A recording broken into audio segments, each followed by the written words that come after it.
Idol, wala na kami.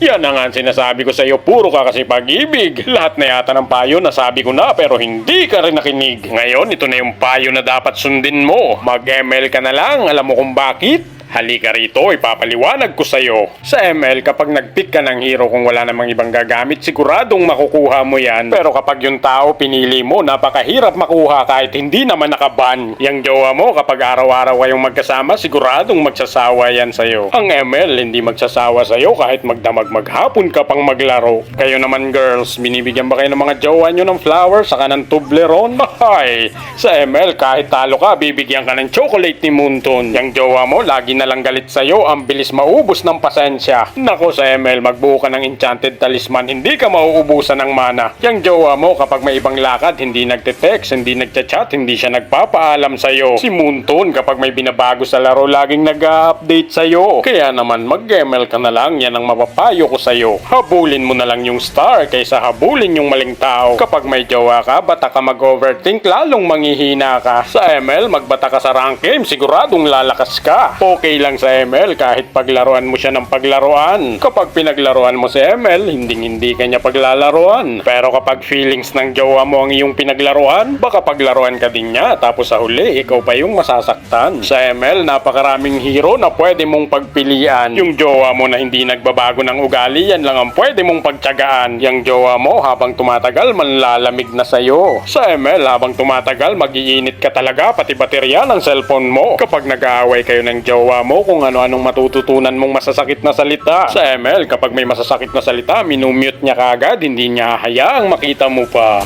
Kapag si jowa mo may bagong kakilala, hindi niya agad pinapaalam sa'yo. Si ML, kapag may bagong hero, kahit hindi pa yan inilalabas, ipapakilala niya agad sa'yo. Sinasabi ko sa'yo, si jowa, magagalit yan kapag iba-iba ang iyong kasama. Siyempre si ML, hindi magagalit kahit ang ginagamit mong hero iba-iba. Magagalit talaga yan, lalo na kung may ibang tao kang paborito. Pero pag may ibang hero kang paborito, hindi magagalit ang main hero mo. Kaya naman habang maaga pa, mag-isip-isip ka na kung anong dapat mong gawin. Mag-ML ka ba o magjojowa ka pa rin? Kapag nagloko yung jowa mo, hindi ka makapagsumbong kahit sa nanay niya, ang hirap sabihin. Kapag nagloko yung kakampi mo sa ML, report mo agad, intentional feeding. Kapag sinugatan niya yung puso mo, ang hirap pagalingin. Kapag sugatan ka sa ML, tawagin mo si Estes. Healing galing. Sinasabi ko naman sa iyo, tama ko. Pag nagkamali ka, malamang magbe-break kayo. Pero sa ML, kahit ilang beses kang magkamali, hindi makikipag-break sa iyo. Pero meron akong babala na hindi mo dapat ginagawa.